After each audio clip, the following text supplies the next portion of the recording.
tentang keinginan ya, ada keinginan baik, ada keinginan buruk, tapi sifatnya masih muqaddimah. Dan teman-teman insya Allah paham. Ya, sekarang kita harus mengamalkan nanti, ya. Harus mengamalkan. Ini teman-teman ilmu yang sangat penting. Teman-teman nggak tahu ilmu ini juga nggak, susah untuk sampai kepada Allah. Nggak bisa, susah sekali. Ya, mau nggak ngerti ilmunya gimana? Itulah pentingnya ilmu. Pentingnya pengetahuannya Allah itu. Sebagaimana yang lalu sudah kita kasih muqaddimah tentang keinginan, iradah, masyiah. Ya, pada diri kita ada dua, keinginan yang baik, yang suci, yang bersih, yang berasal dari Allah, dinisbahkan berasal dari Allah tentunya. Ya, itu keinginan. Nah, teman-teman kemarin sudah kita sampaikan ayatnya wa ma tasyauna illa ayyasha Allahu rabbul alamin ayatnya. Nah, di akhir surat At-Takwir ini ya. Kata Allah, kalian semua mah tidak bisa kok, ingin baik aja nggak bisa kata Allah, kecuali ingin baik itu saya kehendaki, dikehendaki oleh Tuhan semesta alam, dikehendaki oleh yang punya nama Allah, dikehendaki oleh Al-Hayyu Al-Qayyum yang meliputi dirimu. Jadi kalau Allah pengen hambanya berbuat baik, maka ditancapkan keinginan di relung hati orang itu, cep, dalam bentuk pancaran sistem yang Allah buat. Kita tinggal menikmati rasa, oh pengen ini, oh pengen baik itu, oh pengen baik ini itu, ini itu, ini itu. Nah, keinginan baik ini benar-benar akan bernilai baik di mata Allah kalau dari wujudnya keinginan ini, dari tancapnya keinginan ini, diri kita sebagai hamba, makhluk, sifat, ciptaan, ayatnya Allah sudah masang rasa dan kesadaran, ini adalah Engkau ya Allah. Maksudnya perbuatan baik, ingin ini loh, ini adalah perbuatanmu ya Allah. Ini rahmatmu ya Allah. Ini fadlmu ya Allah. Ini izinmu ya Allah. Tanpa engkau tancapkan, tanpa engkau tanamkan, tanpa engkau kirimkan, tanpa engkau hembuskan, tanpa engkau pancarkan. Iya, iradah, keinginan, masyiah, keinginan baik ini di hati hamba, tidak mungkin hati hamba mendapat efek pengen baik ini ya Allah. Hati kita harus duduk di sini teman-teman. Hati harus duduk di sini. Kalau hanya sekedar baik kemudian itu banyak tunggalnya, itu banyak CS-nya, banyak saudaranya, baik nggak ngerasa diberi baik Allah, itu banyak kalau begitu. Pengen baiknya banyak tapi juga tidak pernah menyadari, merasa bahwa pengennya baik itu hakikatnya sudah merupakan pemberian Allah. Diberi rezeki gedenya ampun, tapi nggak pernah ngerasa itu pemberian Allah, sama itu. Sementara Allah menginginkan, kamu lihat aku dong yang memberi. Maka teman-teman, ahli ibadah, orang-orang yang arifin sudah mendudukkan dari awal hatinya seperti itu. Keinginan yang sudah disandarkan kepada pemiliknya sejati yang ngirim. Keinginan baik yang dinisbahkan kepada pemilik yang ngirim keinginan, yaitu Allah. Kalau hatimu duduk di situ, ngerosot dan menyadari tentang peran Allah sebagai pengirim keinginan baik tadi, itu sudah langkah awal diri kita duduk pada kemakrifatan. Langkah awal diri duduk pada kejernihan hati. Langkah awal diri duduk pada kesucian hati. Langkah awal diri duduk pada keikhlasan hati. Pondasinya sudah benar ibarat bangunan. Kenapa? Karena sudah mengembalikan af'al kepada zatnya. Karena sudah mengembalikan af'al bentuknya kiriman keinginan baik kepada yang ngirimnya, yaitu Allah. Yaitu zat hidup Al-Hayyu Al-Qayyum yang punya nama Allah, yang liputi diri kita dan alam semesta.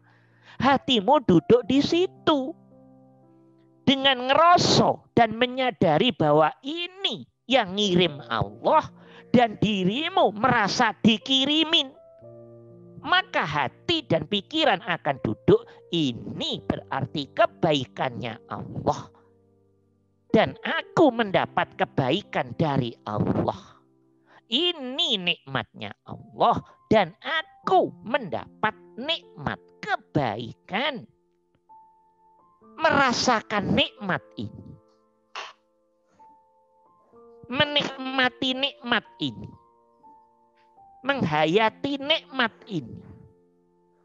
Menyadari nikmat ini. Nah, gitu dah.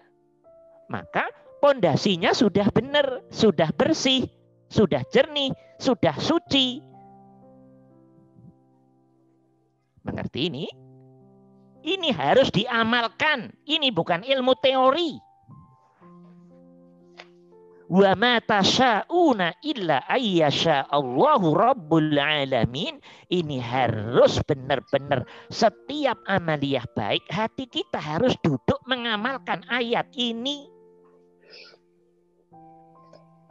Biar hati bersih, jernih, suci, tulus, dan ketemu Allah di situ semenjak ada rasa dan kesadaran bahwa ini keinginan sejatinya perbuatan baiknya Allah dan aku mendapat pancaran perbuatan baiknya Allah itu.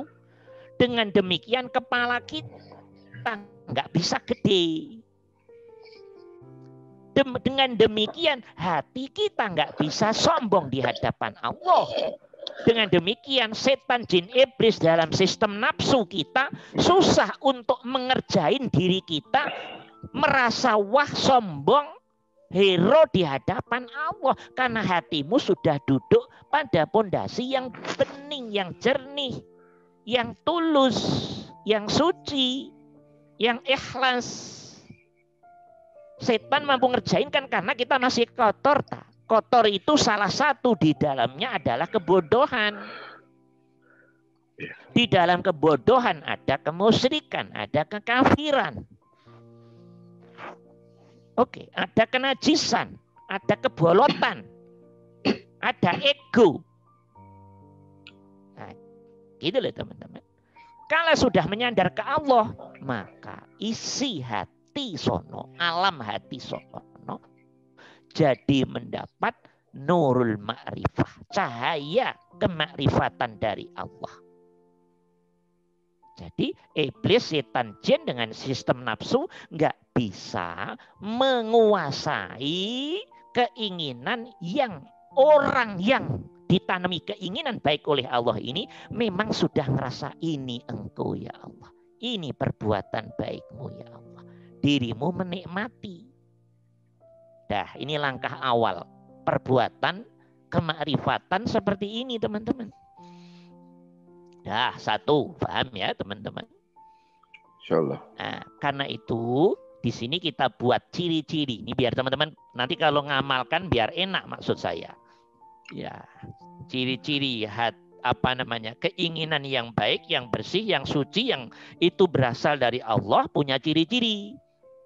Nah, ciri-cirinya ya tadi yang pertama, ya ada rasa bahwa keinginan baik itu hakikatnya adalah rahmat dan fadl Allah. Yang pertama sudah saya terangkan tadi. Nah, yang kedua, kalau hati sudah duduk pada rasa dan kesadaran, keinginan baik itu hakikatnya adalah pancaran Allah pada orang yang dikehendaki. Dan kemudian kita menyadarin berarti aku diuntungkan oleh Allah bersamaan penancapan keinginan baik tadi. Karena itu kemudian kita harus mendudukkan hati lebih lanjut untuk tidak ada motif-motif apapun selain melihat Allah itu sendiri. Selain menghadap Allah itu sendiri. Selain menuju Allah itu sendiri. Selain bersama Allah itu sendiri. Selain ketemu Allah itu sendiri. Nggak ada rasa hati pengen ini, pengen itu. Nggak ada apa-apa. Pengen dilihat orang, pengen dilihat istri, pengen dilihat suami, pengen dilihat anak, pengen dilihat tangga, pengen dilihat orang tua, pengen dilihat bawahan, pengen dilihat bos, pengen naik gaji, pengen. Hilang di hatimu. Tidak wujud semua. Apapun motif keinginan. Selain motif yang bentuknya rasa dan total tentang Allah itu sendiri. Nih ciri kedua nih. Ciri kalau amal itu baik, benar posisinya begini. Pertama ada rasa, oh ini dari Allah. Dirimu nggak ngaku-ngaku, keinginan baik itu muncul dari dirimu. Tapi dirimu silem menikmati perbuatan baik Allah berupa keinginan baik tadi. Dengan demikian hatimu, dirimu ketemu Allah, baru mulai penancapan keinginan itu. Kemudian berfollow up, hati terus ngadep ke Allah saat melakukan follow up-nya. Bentuknya tanpa ada motif apapun selain hanya rasa dan sadar Allah itu sendiri. Gitu. Totalitasnya hati, totalitasnya jiwa, roh, pikiran, sistem zahir batin yang hanya menuju ngadep, melihat, ketemu Allah lewat rasa dan sadar. Itulah sejatinya, ini loh makna lillahi ta'ala. Paham apa tidak ini? Lillahi ta'ala itu keadaan hati, bukan mulut. Mulut itu fikih. Ya, kayak kita kan sering tuh lillahi ta'ala. Mulut, gedenya di mulut. Hatinya pret semuanya, ya toh? Ya apa enggak, ini jujur-jujuran aja. Oh ini iya, saya kasih ente, saya ikhlas loh. Sampai ikhlas saja diomong-omong nih. Ya Allah, ya nggak apa-apa lah, itu bahasa sosial. Tapi saya ini ngomong hakikat. Jadi fakta hati orang yang sudah ada rasa bahwa keinginan itu hakikatnya ditancepin Allah, hatimu silem menikmati keinginan baik tadi bahwa itu nikmat Allah. Untuk follow up berikutnya, hatimu total duduk melihat Allah yang sudah ngirimin kebaikan tadi. Dan mulai melakukan follow up keinginan baik dalam bentuk real eksekusi amaliyah baik. Hati duduk melihat Allah terus. Apapun gerakanmu, apapun amaliyahmu, bentuknya sholat, zakat, puasa, haji, umroh, nyapu, mandi, mau apapun, kerja di kantor, dagang, tani, hati duduk lurus ke Allah. Hatimu berarti ada pada zona melihat Allah terus. Paham apa tidak? Hatimu ada pada zona ketemu Allah terus. Hatimu ada pada zona bersama Allah terus lewat rasa tadi. Hatimu ada pada zona lillah. Nggak paham lillah terus nanti sampai mati. Inilah lillah itu begini. Iya.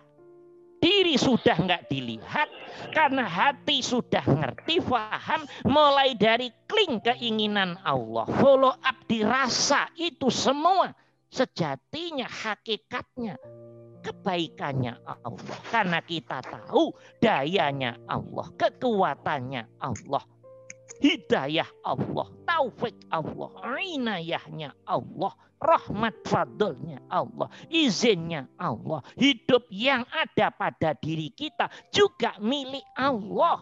Loh, berarti semuanya Allah tak? Hatimu duduk di situ. Kalau hatimu, hati kita total faham, ngerti, mengakui, mempercayai, meyakini, duduk plek di situ, komit di situ, lurus di situ, pasti dijamin mutu 100%. Hatimu bisa ngadep Allah total lewat totalitas rasa dan sadar kita. Nah, coba. Ini loh teman-teman. Praktek yang kayak gini loh. Di hati nggak ada target apapun.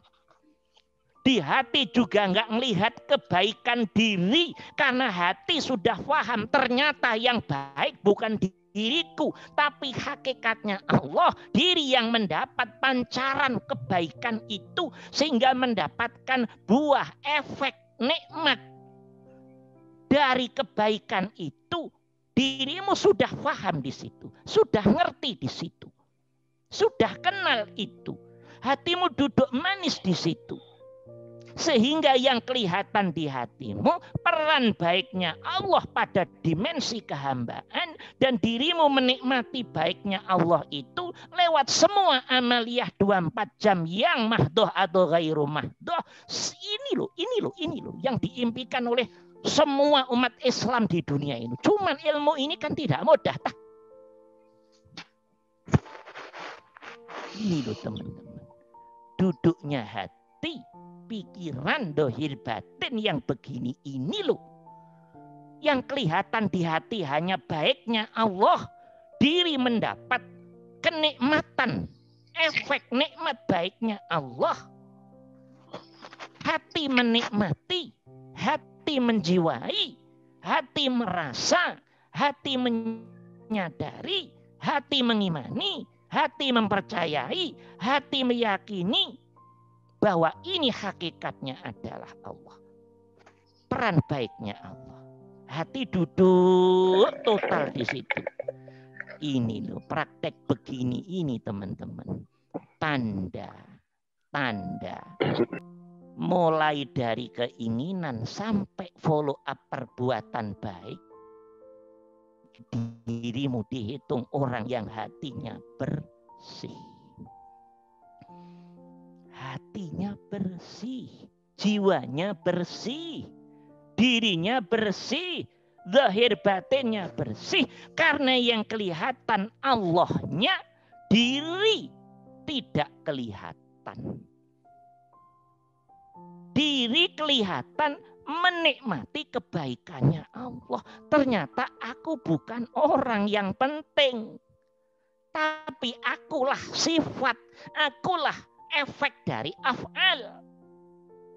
Hatimu melihat yang beraf'al, yaitu zat. Dirimu menikmati terus, memandang terus lewat rasa dan kesadaranmu tentang baiknya Allah pada dimensi kehambaan diri kita ini. Praktek yang begini namanya ma'rifah. Kelihatannya mudah, tapi ini bukan hal yang semudah yang kita bayangkan kalau nggak ditolong oleh Allah. Inti ngomong apa? Paham? Ayo diamalkan ini. Ini zona yang sangat penting sekali. Ini bedanya orang yang baru paham syariat dengan orang yang oleh Allah sudah diberi karunia hakikat kemakrifatan. Nanti di sini bedanya. Soal berbuat baik sama-sama berbuat baiknya, tapi isi hatinya setelah dibuka berbeda nanti. Oke, sodakoh sama sodakohnya. Yang satu gue, yang satu merasa Allah. Ngopenin anak sama-sama ngopenin anaknya. Yang satu gue, Allah nggak dilibatkan. Yang satu Allah. dirinya mendapat kenikmatan dari Allah. Oke, yang satu kerja, gue kerja berhasil. Yang satu aku menikmati kebaikan Allah, bentuknya kerja, dan lewat kerja aku diberi. Sudah kerja itu sendiri nikmatnya Allah. Setelah kenikmatan kebaikan Allah berupa kerja, diberi duit oleh Allah. Kurang apa Tuhan kita ini? Gitu ngerasa nggak pernah diberi duit oleh Allah. Begitu tidak pinternya. Ngerasa gue melulu. Itu bedanya orang yang ngerti Allah dan nggak ngerti Allah. Itu bedanya orang yang faham Allah dan nggak faham Allah. Itu bedanya orang yang kenal Allah dan tidak kenal Allah. Itu bedanya orang yang ihsan dan tidak ihsan. Itu bedanya orang yang makrifah dan tidak makrifah. Yang belum makrifah, yang kelihatan dirinya sendiri semua. Allahnya tidak pernah diperhitungkan. Allah hanya jargon keyakinan formalitas di kepala saja. Diungkapkan oleh mulutnya pada event-event tertentu. Beda dengan ahli makrifat. Allah terus wujud, eksis. Didudukkan menjadi raja di alam hati dan pikirannya. Bentuknya lewat wujudnya rasa dan sadar bahwa ini ternyata kebaikanmu semua ya Allah. Dan akulah orang, hamba, makhluk, sifat yang mendapat kebaikan lewat af'almu ini ya Allah. Hati duduk di situ. Ya jelas beda jauh dong. Perlu ilmu. Perlu kehalusan hati. Perlu ketajaman hati untuk melihat ini. Sudah mulai paham ini insya Allah. Sudah mulai paham. Insya Allah. Nah, kalau udah paham untung teman-teman. Itu fadlu minallah. Teman-teman paham pelajaran ini. Oh, sudah itu. Ya, paham ngamalin. Jangan paham doang. Paham doang nanti. Paham diamalin. Biar hatinya yang biasanya kotor, yang sudah biasa dikamuflase oleh nafsu, jadi hati yang lurus pada Allah.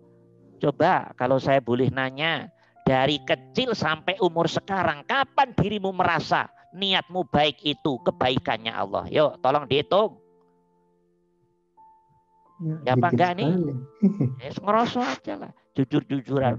Enggak pernah Ustadz. Itu tanda dirimu zonanya zona jahiliyah. Indal arifin. Yes, tapi lumayan sekarang udah diingatin oleh Allah. Ya Allah, begitu ketika orang tidak engkau bimbing ya Allah. Ngerasanya baik padahal enggak baik. Ngerasanya benar padahal enggak benar. Ngerasanya pas padahal belum pas. Ngerasanya apa? Ngerasa apa lagi? Ngerasanya soleh padahal belum soleh. Ngerasanya deket Allah padahal deket setan. Wong Allah aja nggak paham. Allah yang mana yang kamu maksud? Ya dah, paham dah, mengerti. Mengerti ini ayo diamalkan. Biasakan hati tidak ada motif apapun selain wujudnya rasa dan sadar tentang Allah itu sendiri. Dengan demikian hatimu bersih dari selain Allah. Bersih dari selain Allah dan wujudnya Allah eksis menguasai hati kita. Menguasai diri kita. Wujudnya rasa dan sadar tentang perannya Allah, kebaikannya Allah pada diri kita. Dan gak ada apapun selain Allah. Itu tanda dirimu sudah diperkenankan oleh Allah masuk ke zona yang suci. Masuk zona yang tulus. Masuk zona yang bersih. Coba nanti teman-teman amalkan deh. Enak, kalau ngamalin ilmu ini enak. Semuanya Allah semua soalnya. Sebelumnya kan ngamalin dikit-dikit, istri lebih dilihat, suami lebih dilihat. Gak enak istri, gak enak suami. Atau biar di ini istri, di ini suami. Semua yang kita lakukan, semuanya masih setan semuanya itu. Kotor semuanya itu. Perbuatannya secara sosial baik, yes. Tapi begitu dibuka hatimu, loh, semua keluar dari Allah. Semua. Karena kebodohan saja dirimu ngerasa itu baik. Padahal itu setan yang sedang mengkamuflase hatimu, dirimu. Karena kebodohan kita nggak paham itu Allah apa itu setan. Paham apa tidak? Mengerti ini? Paham ini? Insya Allah. Ya dah. Alhamdulillah nih kalau paham. Berikutnya Mas Sulum, angkat.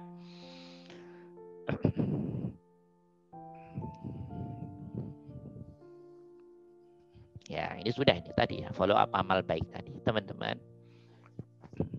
Kenapa amal yang baik itu sejatinya juga rahmat dan fadlnya Allah. Ini loh, kan ada ayat yang bunyinya begini, teman-teman sudah hafal semua tuh ini. Walaula fadlullahi alaikum wa rahmatuhu ma zaka minkum min ahadin abada walakinnallahi yuzakki man yasha, dan seterusnya.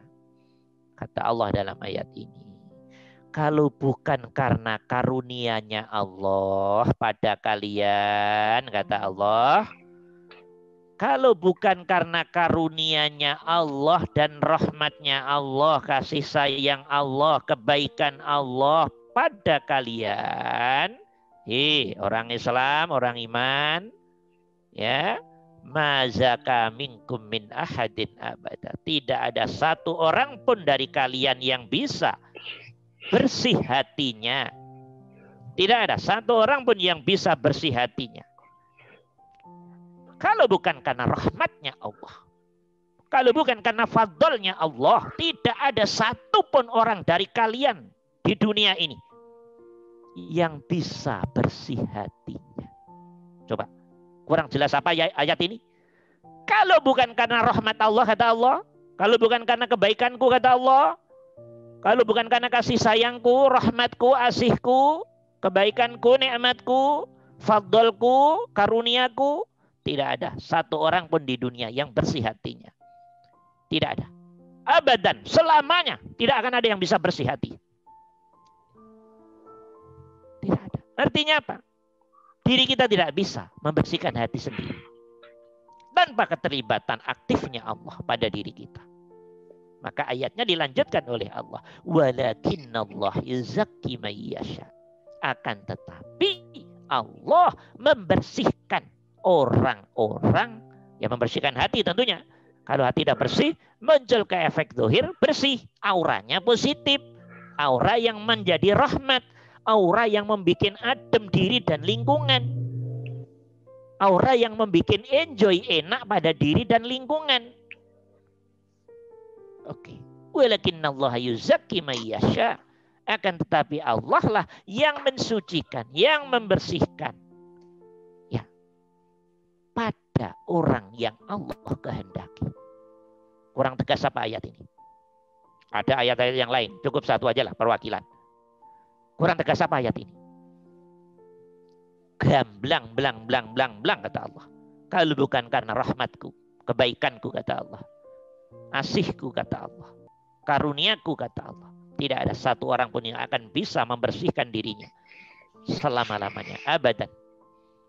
Kalau ada orang yang bersih, kalau ada orang yang bersih hatinya, itu bukan karena kehebatan orang itu.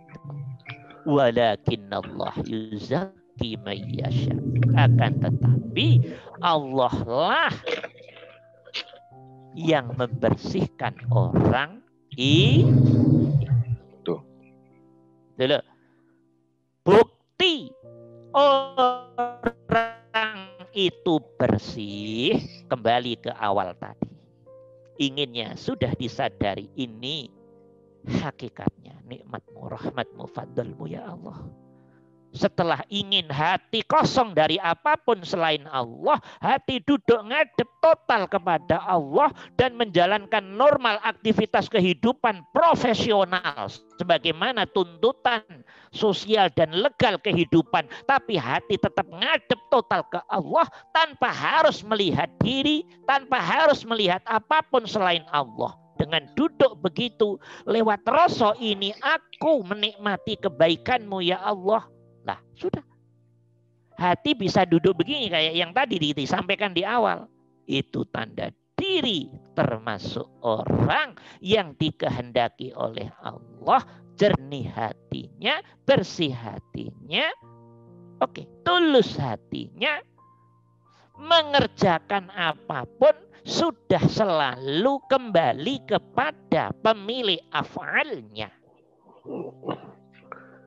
Miliknya Allah sudah kembali ke pemiliknya. Klop, dirimu mendapat efek kebaikan yang hakikatnya milik Allah yang dipancarkan pada dirimu. Jadi di sini tidak ada jasa sama sekali diri kita sejatinya. Komunikasi yang masih kelas rendah saja toh. Kalau kamu baik nanti tak ganjar. Kalau kamu begini tak kasih pahala. Kalau kamu begini, itu penting untuk kelas-kelas dasar. Karena kelas-kelas dasar seterata berpikirnya, seterata rosonya, seterata kefahamannya harus dengan komunikasi itu. Yuk berbuat baik, dapat hadiah ini. Itu bisa diterima oleh semua kecerdasan, semua seterata roso. Real itu. Kita bisa menghargai itu 100%. Tapi kalau sudah kelas tinggi, Allah ngerti komunikasinya ya kelas tinggi. Ini gue lu kata Allah. Ini gue lu, ini gue lu, ini gue lu. Nah kalau kelas tinggi dibalik. Loh ternyata semua-semuanya Allah. Justru aku mendapat kebaikan dari Allah. Sekarang teman-teman saya tanya nih. Saya tanya nih. Mudah-mudahan Mbah Faham bisa menjawab. Dengan diri duduk. Oh ingin baik ini engkau ya Allah. Dirimu nggak ngelihat dirimu sendiri. Kemudian dirimu berfollow up melakukan aktivitas apapun. Melihat Allah di situ. Dirimu profesional sesuai standar syariat dan sosial. Tapi hatimu total ke Allah. Saat diri melakukan dengan duduknya hati seperti ini. Saya tanya semua, tolong dijawab. Dirimu bisa melihat Allah lewat rasa itu toh? Ya toh? Ya apa enggak? Tolong dijawab semuanya, biar enak nih, biar saya nggak banyak ngomong. Karena total tadi diri bisa ketemu Allah di situ toh? Ya. Bisa. Lewat semua aktivitas toh? Iya, bisa melihat Allah toh? Allah. Bisa. Iya, Pak. Bisa ngadep Allah toh? Bisa. Iya. Bisa, Pak. Bisa ketemu Allah toh? Bisa. Bisa bersama Allah toh? Bisa. Bisa, Pak. Pertanyaan saya, pahala yang paling gede apa? Coba tolong dijawab. Ketemu Allah. Iya, bertemu Itu Allah. dirimu sudah mulai paham. Ayo, saya tanya. Pahala yang paling besar itu apa? Iya, Allah sendiri. Kalau Allah sudah memperkenankan dirinya, oke. Untuk kemudian dirimu bisa ngadep kepada Allah dengan total. Diperkenankannya ini dengan duduknya hati yang benar, teman-teman. Itulah makna ketemu Allah, melihat Allah, nikmat yang paling tinggi. Nah, Tinggi. gitu loh. Cuman kita nggak paham-paham karena biasa pada zona ego hamba. Maka rasa yang sejatinya, rasa yang dicari belum diberi oleh Allah karena masih ketutup ego hambanya tadi. Bagaimana bisa mendapat ketajaman rasa yang tinggi sementara dirimu lebih gede daripada Allah? Nggak paham-paham. Bagaimana mendapat pahala yang berupa ketemu Allah, pahala, balasan, hadiah, reward berupa melihat Allah, berupa bersama Allah, berupa ngadep Allah, berupa ketemu Allah dalam bentuk yang excellent. Bagaimana bisa kalau kepalamu masih gede? Yang kamu pandang gede dirimu, Allahmu nggak kamu lihat di hatimu. Bisa tak dapat pahala ketemu Allah? Ya nggak bisa dong. Ini loh kendalanya, semuanya ada di sini nanti. Karena semua pemahaman masih masuk zona, mohon maaf, kelasnya kelas SD. Berbuat baik dapat pahala. Pahalanya nanti di akhirat. Semuanya selalu begitu toh. Itu tidak salah. Tak amaliyahnya belum sesuai standar. Kayak standarnya Arifin. Maka makna pahala ya ending-ending entar dulu nanti di akhirat. Pahala yang sekarang sejatinya pahala yang seharusnya dia rasakan tidak bisa dirasakan karena memang duduknya hati salah. Duduknya hati belum ideal. Duduknya hati masih diwarnai ego. Duduknya hati masih dijajah oleh nafsu, setan, jin, iblis dalam sistem nafsu itu, sehingga orang itu ngerasa sudah pas padahal jauh dari kata pas. Maka dia nggak akan paham-paham terus. Ketemu Allah, lihat Allah, ngadep Allah, bersama Allah, makna pahala itu masih akan susah diterima di hatinya. Karena pahamnya tekstual pahala nanti di surga melulu, di surga melulu. Jadi semua ajaran agama seakan-akan nanti. Loh, sekarangnya kapan?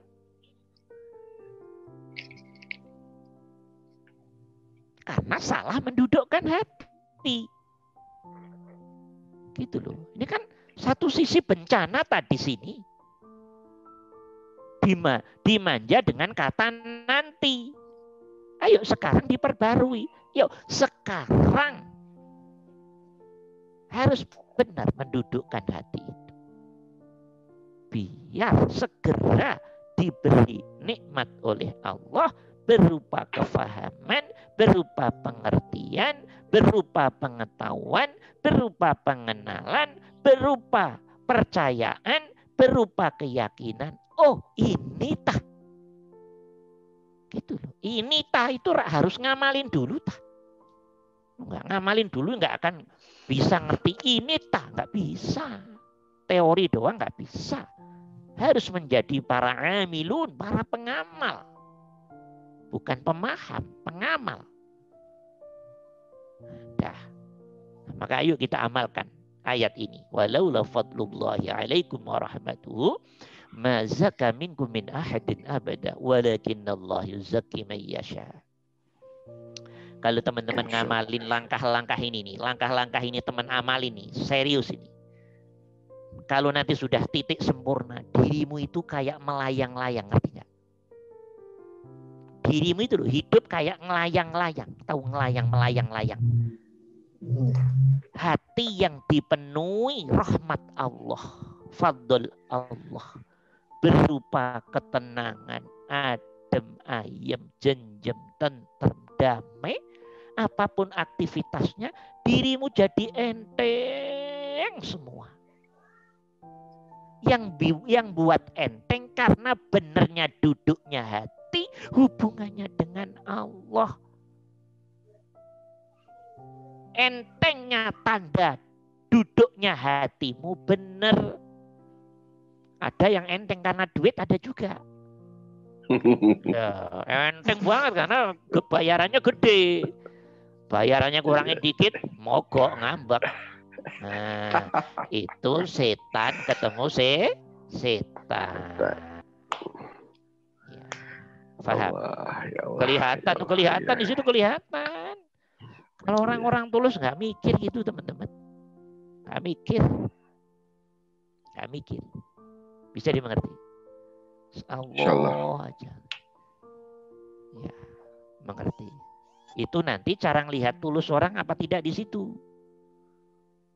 Kok teman-teman lihat orang ini kok mestinya kecewa, kok dia nggak kecewa. Mestinya ini kok dia nggak ini. Loh, itu tanda-tanda dia kekasih Allah, ngerti nggak? Kalau mestinya kecewa, dia kecewa. Itu orang biasa.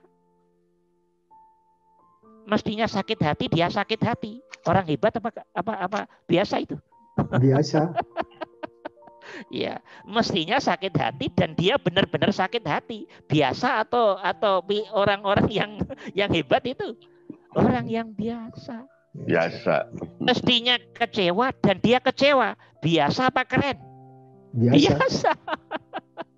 Gitu loh. Maka tanda orang yang oleh Allah dibuat hebat, dibuat dekat dengan Allah, kekasih Allah, itu akan bersikap sebaliknya. Itu tanda orang itu berarti orang-orang yang tidak biasa.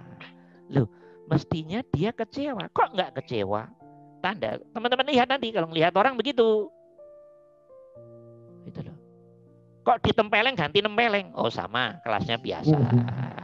Diludahi ganti ngeludahi tambah mukul, oh, lebih rendah. Gitu loh, ngerti nggak? Iya, ditendang ganti, walaupun syariat membolehkan itu. Kalau bicara hakikat ma'rifat, kelasnya sudah di atas itu. Teman-teman mau duduk di syariat terus, ya monggo nggak masalah. Tendang ganti tendang, ludahin ganti ludahin. Oke, tonjok ganti tonjok. Ya toh, dikecewakan ganti mengecewakan, itu mah hatimu masih setan, paham apa tidak? Hatimu masih kotor. Kapan kita jadi kayak Nabi? Diludahin, diem, ya Allah. Ini af'almu ya Allah. Hamba ngerti, hamba faham ya Allah. Dilemparin kotoran. Kapan kita diuji Allah begitu? Ya Allah, kalau saya belum kuat itu. Ya Allah, boro-boro diludahin mukanya. Ya Allah. Itu ujian Allah.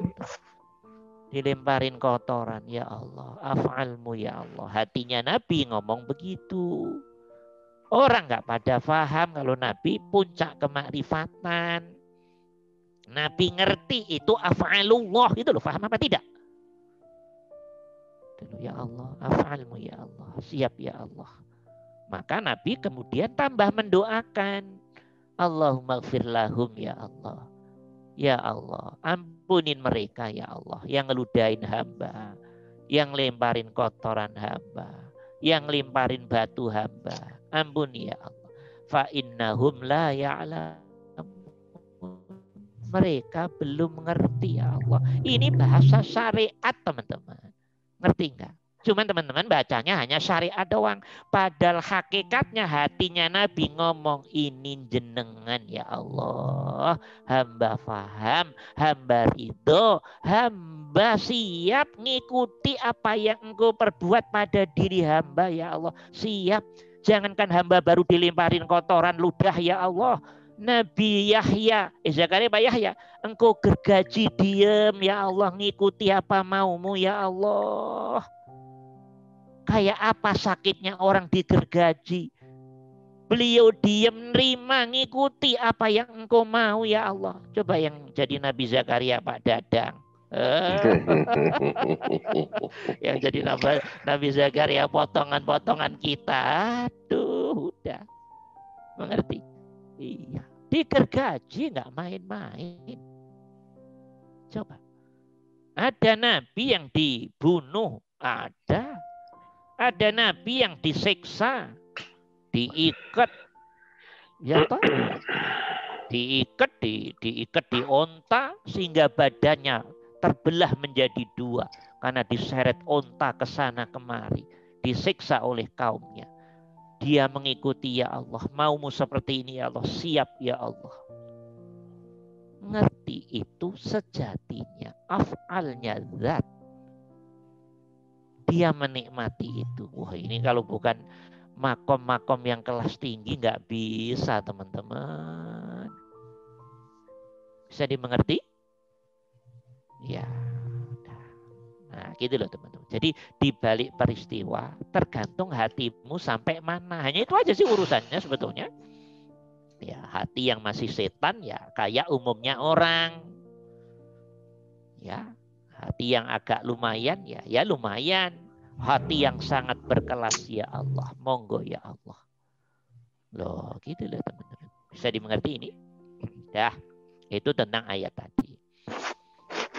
Nah, dinaikin lagi Mas Rum. Nah, teman-teman. Nah, ini di berikutnya.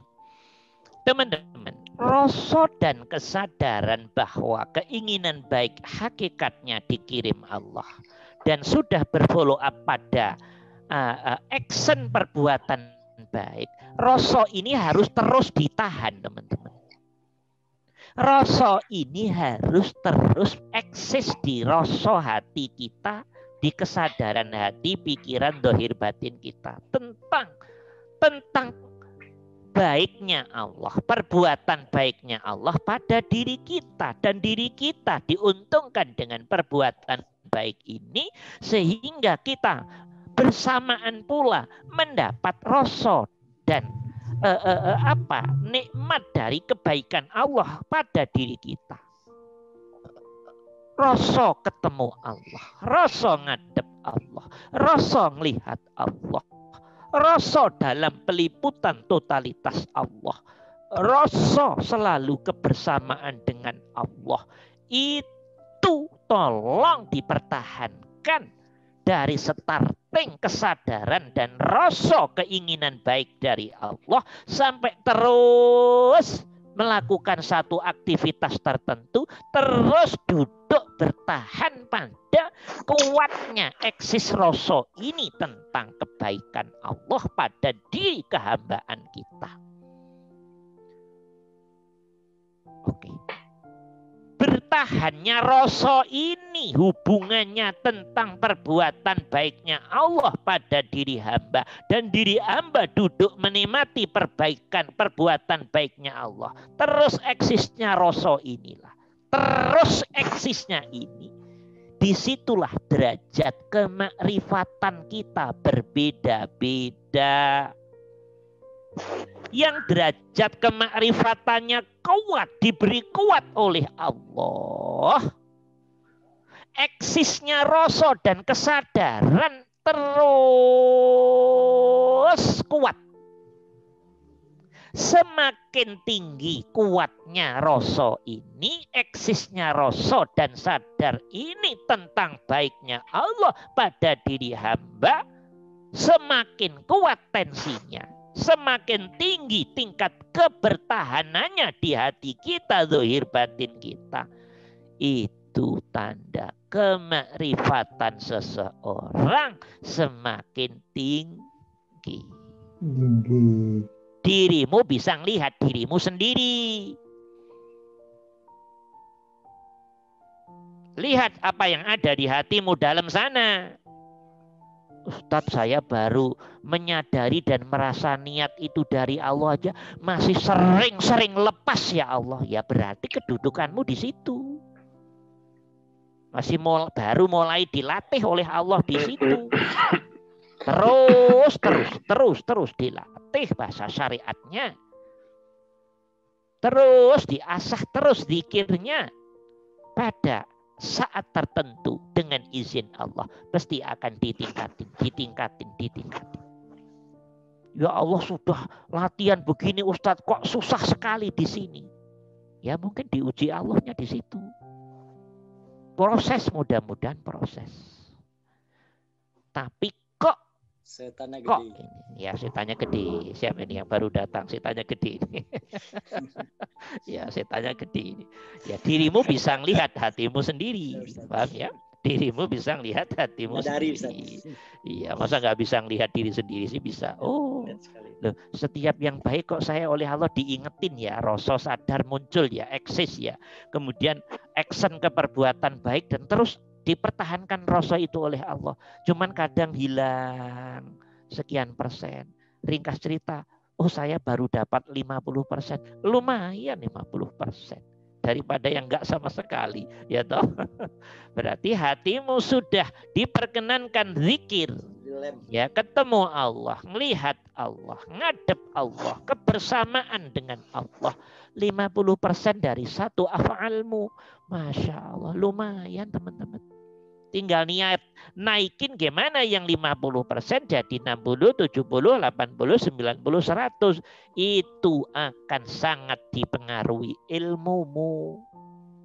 Ilmu dari Allah pada dirimu gitu loh maksudnya. Akan sangat dipengaruhi oleh menerimanya hatimu tentang ini. Akan sangat dipengaruhi oleh zikirmu. Akan sangat dipengaruhi oleh keistiqomahanmu dalam berzikir. Kalau bahasa hakikatnya akan sangat dipengaruhi oleh rahmat fadlnya Allah pada dirimu. Kalau Allah sudah pengen tinggi, akan diberi enteng, semangat, semuanya jadi enak. Begitu bahasa hakikatnya. Itu di situ pergerakan Allah semua sejatinya. Gitu loh teman-teman. Bisa dimengerti? Jadi harus dipertahankan. Harus dipertahankan. Bisa dimengerti ini insyaallah ya. Semakin lama, semakin bertahannya umpamanya satu aktivitasnya umpamanya 1 jam. Ini contoh aktivitas tertentu 1 jam. Dalam 1 jam hati kita oleh Allah diperkenankan duduk di 50 menit, 40 menit. Oh berarti sudah tinggi. Sudah tinggi. Saat itu hatimu nanti pelan-pelan akan diberi ngerti oleh Allah. Ya, akan diberi ngerti oleh Allah. Makna ketemu Allah, makna lihat Allah, makna ibadah, makna Rabbana atina fid dunya lillahi ta'ala, makna pahala itu udah dipaham oleh Allah. Ini ya Allah, mengerti. Bisa dimengerti. Semakin tajam nanti akan semakin mengerti bahwa hidup sejatinya main-main. Tahu main-main? Tahu main-main? Hidup ini sejatinya hanya main-main. Teman-teman aja yang ngerasa serius-serius itu. Anggung sandiwara. Ya. Kalau serius nggak jadi-jadi lagi ya kan? Iya, itulah makna ayat kata Allah, innamal hayatud dunya lahwun wa la'ib, kata Allah. Lah hidup itu cuma mainan aslinya kata Allah. Hidup itu mainan doang. Ya, permainan saya aja sejatinya. Gitu loh maksudnya. Maka tapi kalau belum jadi jangan ngomong begitu, bahaya ya. Ya ntar dulu bahaya. Jadi itu diapalin Pak Gatot ayat itu, bahaya kemana-mana ngomong itu main-main. Jadi maksudnya teman-teman, hakikatnya mah hidup ini semuanya adalah iradah kudrahnya. Kita pada zona yang merasakan itu tadi. Ya, yang merasakan itu. Tapi yang merasakan ini kalau nggak mendapat pertolongan, rasanya ada pada rasa kemakhlukan, rasa keduniawiyahan, rasa keluar dari Allah. Itulah namanya alam kegelapan. Ini tingkat tinggi ini tingkat tinggi nih. Ulang. Ulang gimana tadi ulang? Ya, nanti kalau diulang disontek oleh Pak Gatot saya. Jadi hidup ini kata Allah sejatinya main-main. Innamal hayatud dunya lahwun wa la'ib, kata Allah. Hidup ini malah main-mainan doang. Oke. Wala'ibun lahwun wala'ib, Senda gurau dan main-mainan doang sejatinya. Oke? Janda. Lah, kalah hidup kita, kalah hidup ini, keadaan hati, ya toh tidak ada rasa dan sadar total tentang Allah, padahal Allah berarti diri sedang dalam zona duniawi. Berarti diri sedang dalam zona keluar dari Allah. Kalau diri sedang keluar dari Allah, diri sedang dalam genggaman dunia, diri sedang dalam genggaman nafsu, setan, jin, iblis, karena fakta hatinya keluar dari Allah, berarti sejatinya dia main-main dalam zona kegelapan.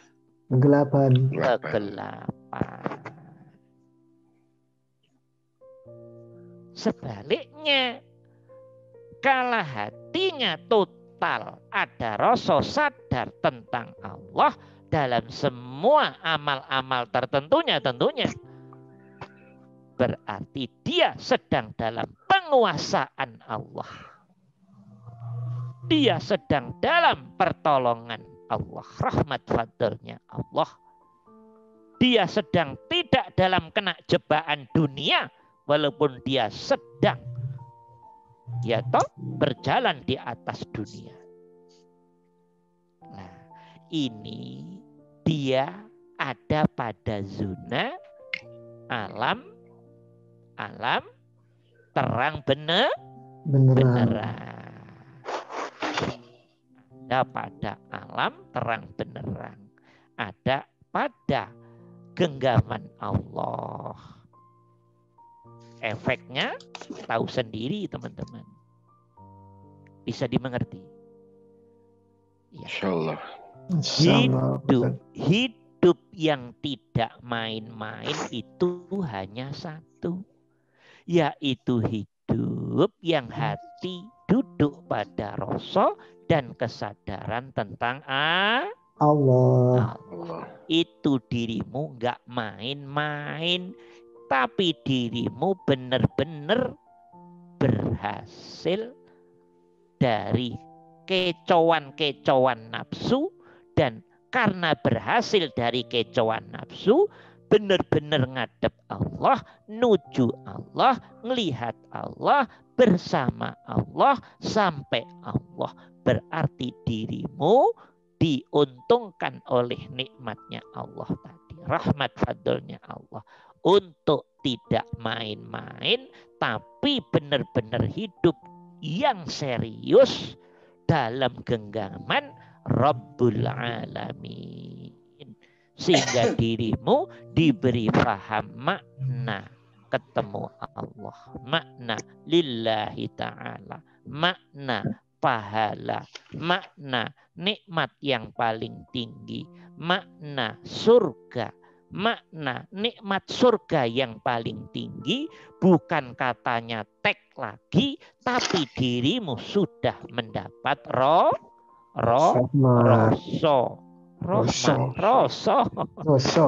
sudah buah, sudah berbuah. Nah, gitu.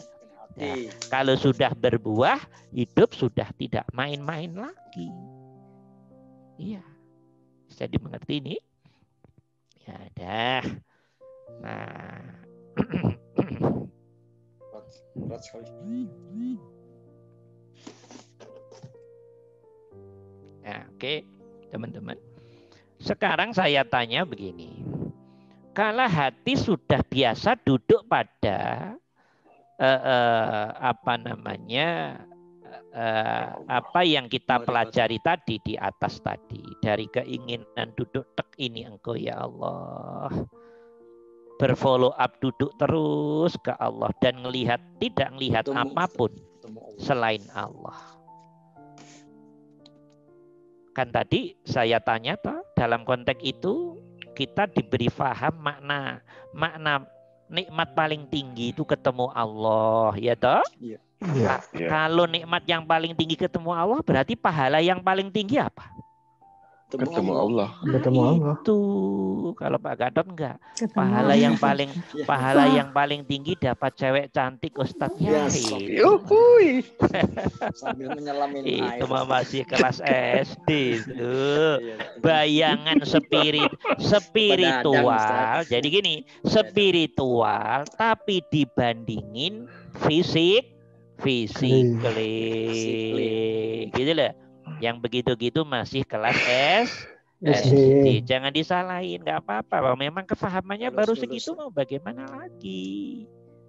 Ya toh, pahamannya pahala yang tinggi enak, bisa makan yang enak-enak. Karena biasanya makan tempe goreng sama sampai sambal. Coba kalau biasa makan enak-enak, udah kurang menarik juga.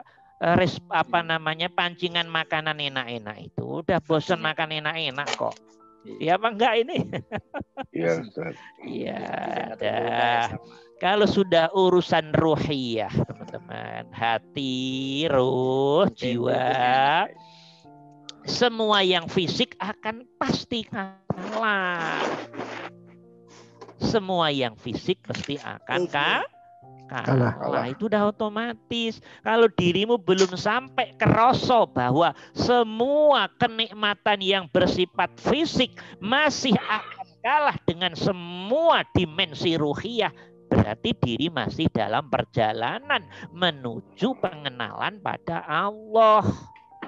Maka faham semua tentang kenikmatan agama pasti semuanya selalu direalkan dengan fisik. Gitu. Itu nggak salah juga, itu proses. Nggak usah disalahin, nggak salah, itu proses. Ya memang hatinya baru sampai segitu, bagaimana? Oleh Allah baru diberi segitu. Ya. Dah. Nah, kalau sudah sampai seperti ini nih teman-teman, sudah sampai seperti keadaan ini, hati menjadi tajam, bersih benar, tulus benar. Teman-teman saya tanya coba, biar saya nggak banyak ngomong. Ya, saya tanya coba. Kalau hatimu sudah paham begini, ngerti, ya sudah kenal ilmunya seperti ini, tahu posisi dirimu sebagai hamba, tahu Tuhanmu sebagai posisi Sang Maha Mutlak yang selalu meliputimu, yang selalu memberi af'al baiknya pada dirimu. Pertanyaan saya, benar apa tidak kalau dirimu merasa menjadi orang berjasa? Salah. Ayo semuanya dijawab. Salah. Benar apa tidak kalau dirimu ngerasa orang berjasa? Salah. Tapi benar toh menurut zona syariat toh? Iya. Benar toh menurut sosial toh? Benar. Iya. Benar toh menurut hukum positif toh? Benar. Benar toh menurut logika umum toh? Hukum adat ya benar. Benar toh menurut budaya adat, iya toh? Iya. Iya. Kenapa? Karena itu komunikasi umum, teman-teman. Allah gunakan komunikasi orang yang belum tingkat tinggi. Ya susah dong beri pelajaran tingkat tinggi untuk umumnya orang. Allah ngerti apa yang harus dilakukan. Susah. Mengerti ini. Ayo. Maka umumnya orang berbuat baik hanya ending-endingnya pengen dilihat baik. Ya toh, gitu toh? Iya. Yeah. Sekarang kalau sudah kayak begini, udah ngerti ilmunya, itu sejatinya pas apa tidak? Tidak pas. Tidak pas. Itu sejatinya kebodohan apa tidak? Kebodohan. Itu sejatinya kekotoran hati apa tidak? Kekotoran hati. Itu sejatinya ego apa tidak? Ego. Itu sejatinya hati yang tulus apa tidak? Tidak tulus. Itu sejatinya hati yang kotor apa tidak? Kotor. kotor. Sulit dibersihkan. Wis. Kalau hatinya masih begini, tolong dijawab. Kuat sekali. Bisa tak ketemu Allah? Tidak bisa. Semuanya, Sulit. tolong dijawab. Kalau hatinya masih Tidak model bisa. begini, bisa tak Tidak ketemu Allah dalam Tidak pengertian bisa. yang tingkat tinggi? Bisa apa tidak? Tidak bisa. Tidak bisa, Pak teman. Ustaz. Ada Gimana caranya? Gimana? unsur. Iya, yang masih Mustahil. ditutupin oleh diri Diri sendiri. sendiri. susah itu. Sulit Ya. sekali. Yang susah ngelewatin zona ini, paham apa tidak? Iya. Ini barangnya ada di badan semua ini. Zona merah. Barangnya di badan kita sendiri semua, bukan di mana-mana. Ayo. Tapi sekarang teman-teman sudah mulai bisa toh ngeraba-ngeraba. Udah mulai kelihatan toh ini barang semua ini. Di hatimu, di pikiranmu. Oh ini tah ternyata yang selama ini bikin ruwet itu ini. Emang oleh Allah dibikin ruwet dulu. Paham apa tidak? Nah kalau nggak ruwet langsung jadi orang hebat semua diri. Paham apa enggak? Emang oleh Allah dibuat ruwet dulu. Langsung enak semua orang. Jadi kekasih Allah semua tah. Pengen Ustaz. Nanti kebanyakan yang masuk surga nanti. Paham apa enggak? Instan ya. Maka dibuatlah perjalanan oleh Allah. Dibuat tantangan oleh Allah. Mengerti? Dibuat perjalanan oleh Allah. Dibuat step by step oleh Allah. Dibuat apa? Derajat-derajat oleh Allah. Mesti dibait atas. Bisa dimengerti. Paham teman-teman? Sudah mulai paham ini? Insyaallah. Iya. Bisa, Nah, bisa. kalau ini sudah kelihatan di hati teman-teman nih. Oh iya ya ini yang selama ini nih bikin masalah ini ternyata. Ya alhamdulillah. Berarti dirimu sudah mulai diperlihatkan oleh Allah borok-borokmu sendiri. Selama ini nggak ngerti itu borok tah. Borok itu apa sih bahasanya? Ya borok juga tuh. Borok. Iya. Borok ya. Borok. Sesuatu yang Koreng. Iya. Selama ini nggak ngerti Sesuatu kalau yang ini semuanya kurang. sejatinya menjadi masalah besar hubungannya diri dengan Allah. Sekarang udah diperlihatkan oleh Allah. Tuh, salahmu selama ini, kata Allah. Kenapa kamu nggak bisa sampai kepada aku? Nah, bisa dimengerti ini insya Allah. Ini zona ini nih. Insya Allah. Penentunya di zona ini semua nih. Hati-hati teman-teman. Ya, hati-hati di zona ini. Ayo, hati duduknya harus benar di sini. Ngeri sekali. Ngeri. Ya, oke. Maka bacaan ini teman-teman baca berkali-kali terus ayatnya dijiwai. Ya Allah, ini tah sebetulnya ini. Oke.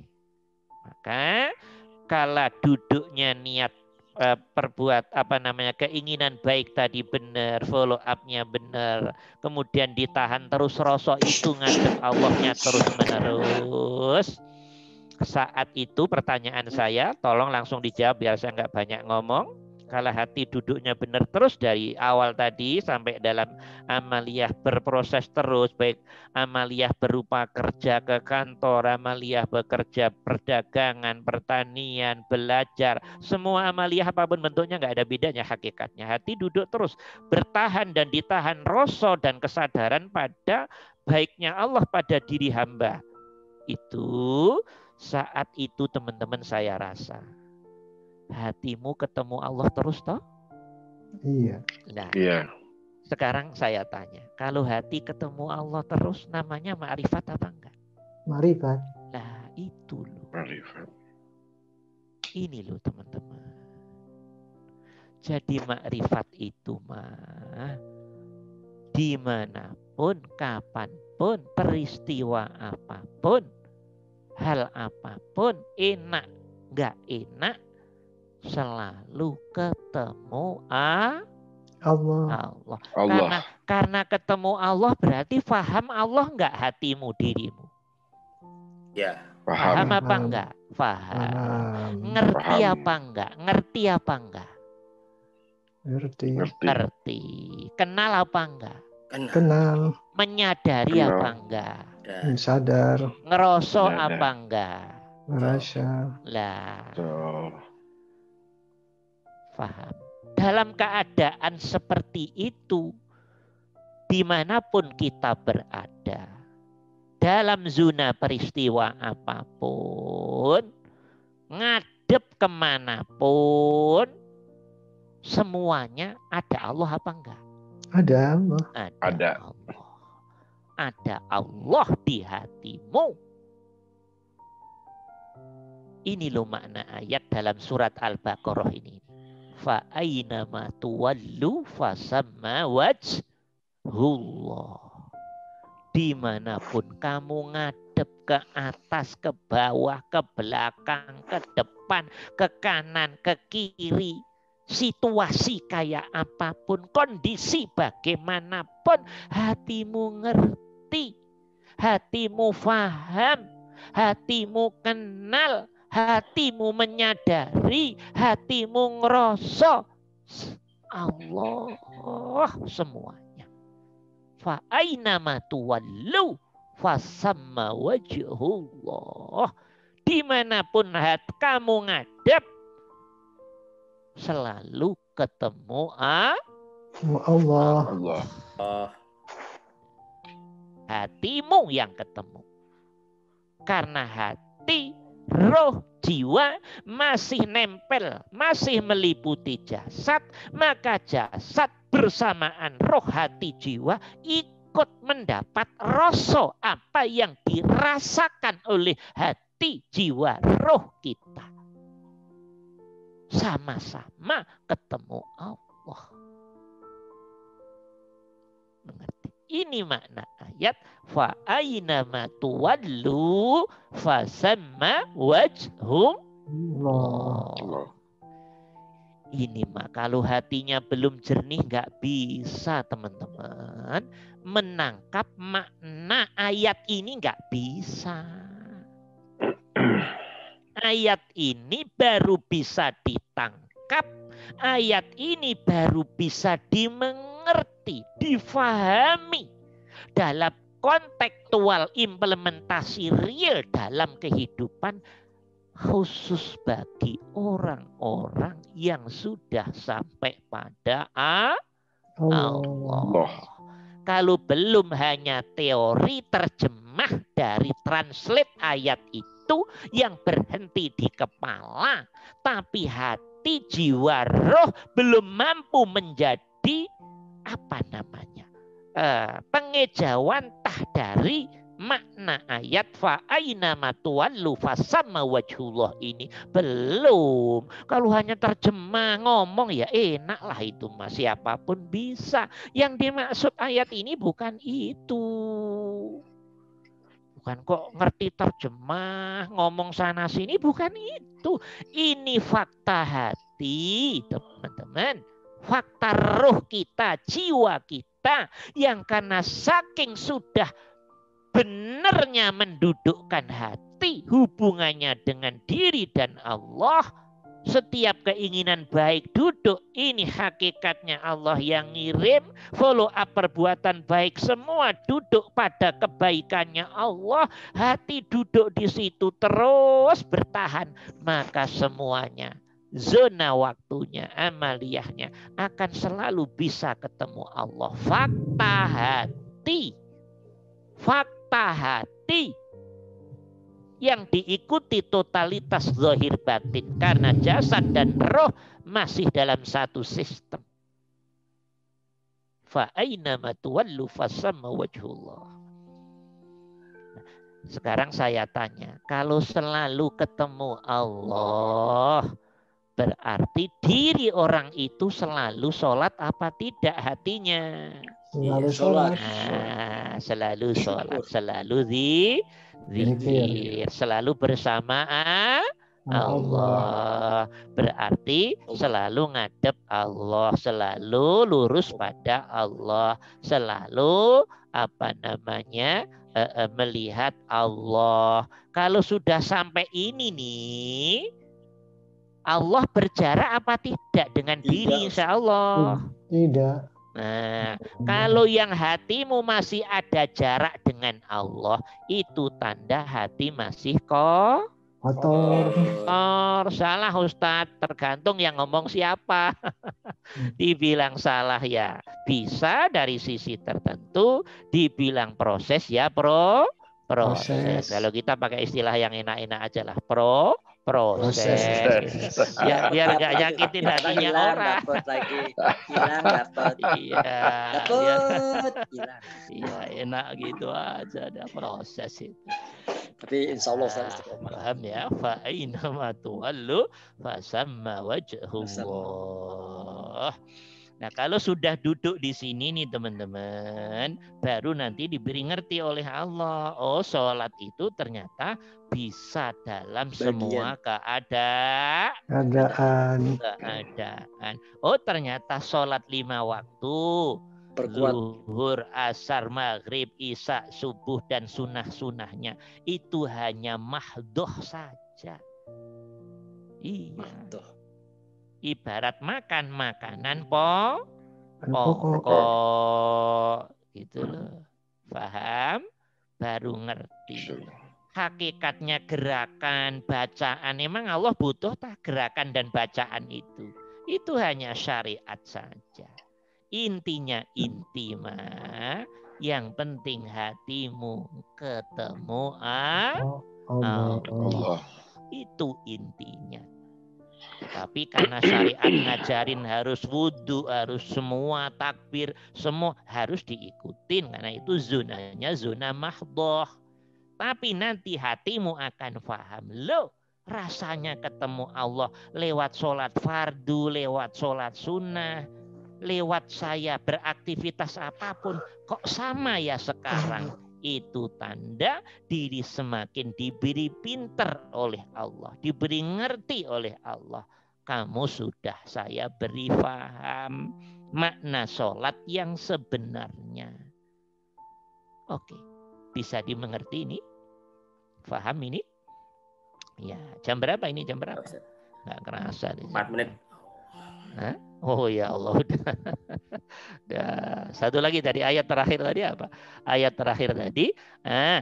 Kalau sudah dalam keadaan begini, teman-teman, orang yang tadi yang keadaannya sudah begini, berarti posisi berdirinya, duduknya, istirahatnya, selalu ketemu Allah toh hatinya toh? Iya.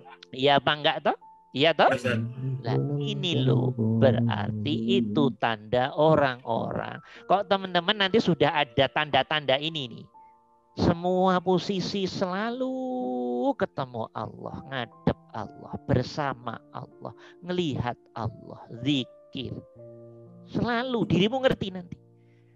Itu tanda-tanda dirimu sudah dicintai oleh Allah. Orang lain nggak ngerti, anak nggak ngerti, istri nggak ngerti, suami nggak ngerti.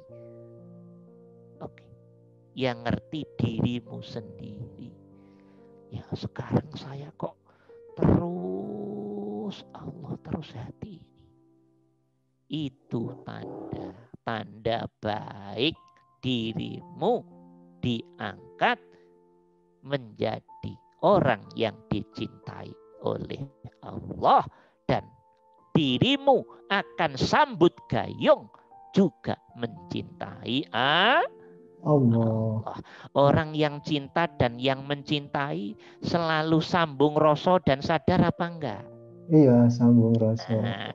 Ingat masa muda dulu lah, kalau lagi kasmaran, pagi, siang, sore, malam, apapun yang dilakukan, nggak bisa lepas dengan yang dikasmaranin. Pernah kasmaran nggak dulu? Wahai pelaku cinta yang terhormat, pernah kasmaran semua? Sering. Kata Pak Abdul, saya berkali-kali. Alhamdulillah. Ya, nah itulah gambaran keadaan. Kalau disederhanakan dalam ayat ya ini, alladzina yadhkurunallaha qiyaman wa qu'udan wa 'ala junubihim dan seterusnya. Tanda orang yang sudah benar hubungannya dengan diri, dengan aku, kata Allah, dia selalu terus hatinya nempel terus dengan aku. Itu tanda dia aku cintai dan dia bersambut gayung pasti mencintai Allah. akunya Allah. Allah. Dalam konteks ini sudah nggak ada jarak antara dirimu dengan Allah.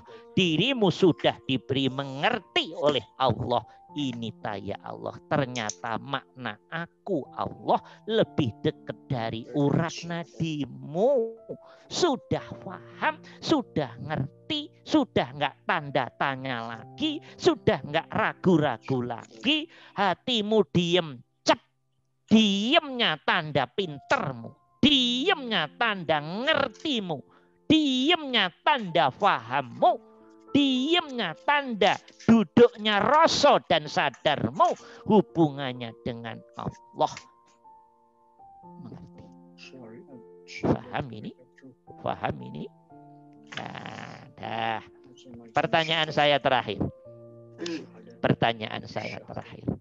Dalam keadaan hati yang seperti kita bahas tadi, hubungannya dalam setiap amaliyah, maka orang yang melakukan perbuatan baik dengan ilmu yang barusan kita bahas, orang ini merasa berbuat baik apa tidak? Tidak. Nah, coba teman-teman pikirkan coba. Ada orang berbuat baik tapi nggak ngerasa dirinya berbuat baik. Teman-teman sudah pernah ngamalin ini belum di hati? Pasti dijamin belum, karena memang belum ngerti, belum paham. Ya toh. Kok nanti orang-orang pengamal ayat-ayat ini sudah jadi beneran hatinya. Dia berbuat baik tapi tidak ada lintasan rasa dan kesadaran sedikit pun dia berbuat baik.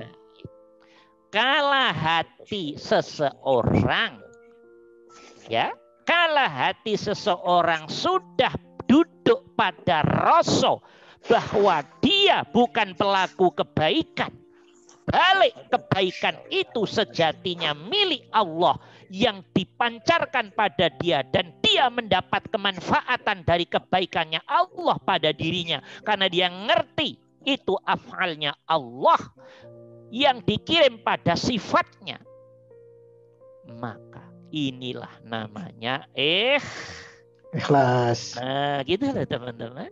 Ngerti nggak? Ikhlas.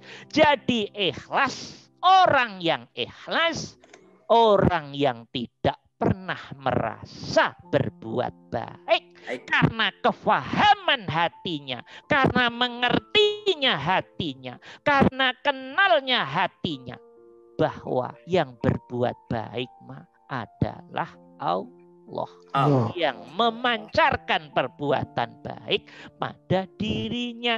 Dirinya nggak dilihat, dirinya hilang, dirinya sirna, menyatu dengan kehebatannya Allah, ketunggalannya Allah, kesempurnaannya Allah, zat yang sudah mengirim keinginan baik dan perbuatan baik pada dirinya. Dirinya tenggelam di ketunggalannya Allah.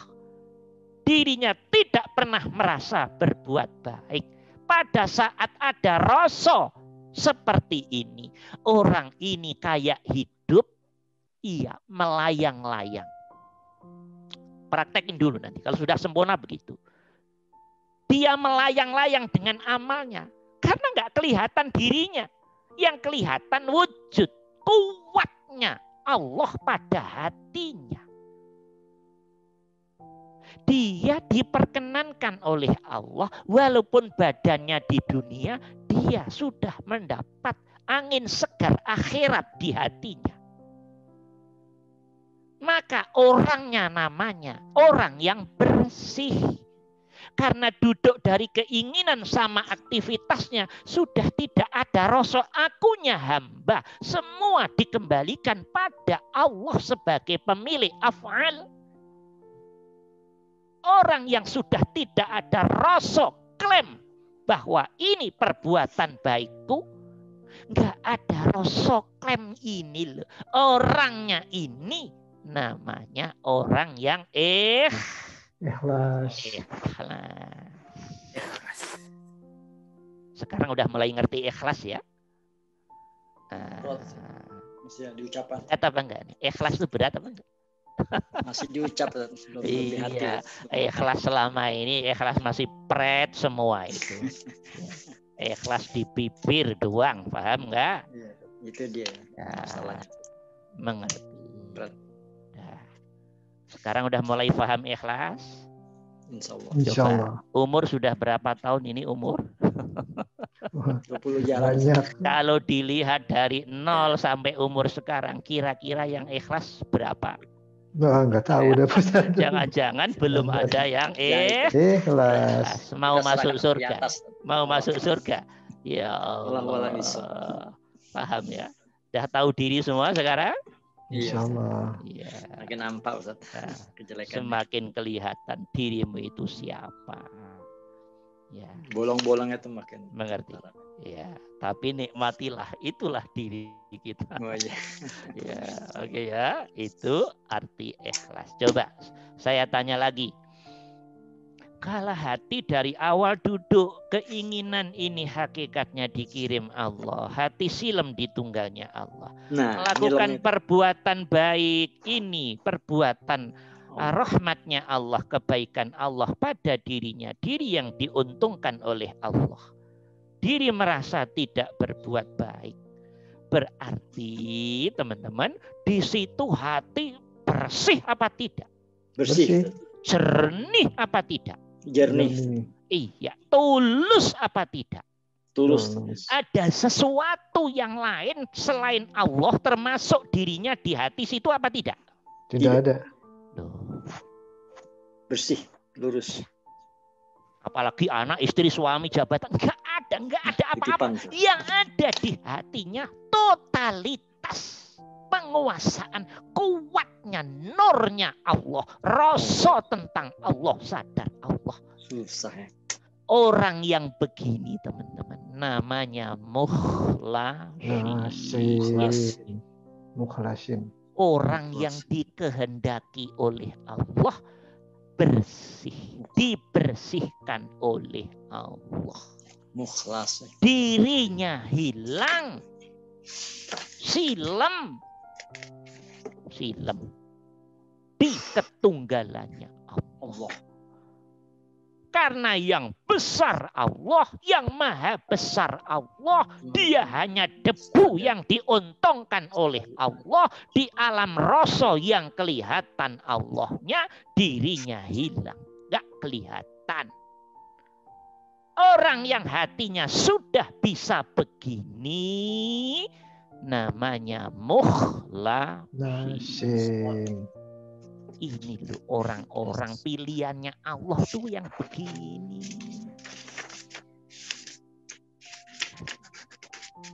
Ini loh orang yang paling ditakutin setan itu ya ini. Hakikatnya syahadat. Macam-macam. Makanya setan ditanya oleh Allah. Siapa orang yang kamu takuti? Please setan. Kan setan minta izin pada Allah. Perkenankan saya untuk menyesatkan semua anak Adam ya Allah. Silahkan kata Allah. Silahkan. Tapi ada satu orang yang saya takuti ya Allah. Siapa itu? Illa ibadaka minhumul mukhlasin. Kecuali hanya hambamu yang engkau bersihkan ya Allah. Yang engkau sucikan hatinya ya Allah. Yang engkau jernihkan keadaan hatinya. Hubungannya hamba dengan Allah, denganmu ya Allah. Ya ini teman-teman, mukhlasin tuh ya ini. Orang yang bisa dudukin hati. Mulai dari ditancepin niat cek sampai semua amaliyah diri gak dilihat sama sekali, balik ketulusannya kepada Allah sehingga hatinya dipenuhi nurullah, pancaran kuatnya rasa dan sadar Allah, dirinya nggak kelihatan. Setan mau bagaimana wong hatinya dikuasai Allah total kok, ya pasti takut karena hati dikuasai oleh bosnya sendiri. Nggak paham kita. Orang yang sudah diperkenankan oleh Allah laku amal ilmu ini loh teman-teman, benar-benar sudah real. Jadi hatinya ini kalau sudah terkumulasi kuat namanya mukhlasi. Loh, kita belajar ini tuh biar jadi orang mukhlasin gitu, ngerti nggak? Paham? Mukhlisin masih kalah dengan mukhlasin. Mukhlisin itu masih kalah dengan mukhlasin. Kalau mukhlisin masih ada ego-ego. Mungkin amal solehnya banyak, tapi masih ada ego-ego masih. Ngelihat diri itu masih. Kalau mukhlasin udah lepas semuanya. Hakikatnya semuanya kebaikanmu ya Allah. Hamba nggak ada apa-apanya, hilang. Oh sudah. Hilangnya diri, yang kelihatan Allah semua. Ya sudah, itu berarti bersihnya bersih hati ya itu. Namanya mukhlasin. Ini orang yang paling ditakuti oleh setan dan iblis. Maksudnya setan dan iblis susah masuk ke alam rasa sadar hatinya karena alam rasa sadar hatinya sudah dikuasai total oleh bosnya sendiri. Gitu loh, paham apa enggak? Bosnya setan, iblis, jin, nafsu, ya Allah sendiri. Kalau bosnya sudah menguasai total, dia udah nggak dapat space. Maka diartikan takut kecuali hambamu yang mukhlasin. Kenapa mereka takut tidak bisa main di situ? Karena sudah dalam genggaman pemeliharaan oleh Allah langsung. Kecuali mukhlasin ini oleh Allah diberi pelajaran untuk kepleset. Kepleset juga diperlukan. Bisa dimengerti ini? Iya, nah, ini penting sekali. Langkah-langkah ilmu ini teman-teman baca, diamalkan. Kalau sudah jadi nanti itulah namanya ma'rifah. Kalau sudah jadi beneran namanya mukhlasin. Yang dikuat jarumat Islam semua aslinya ini, aslinya. Cuman kadang nyari ilmunya susah.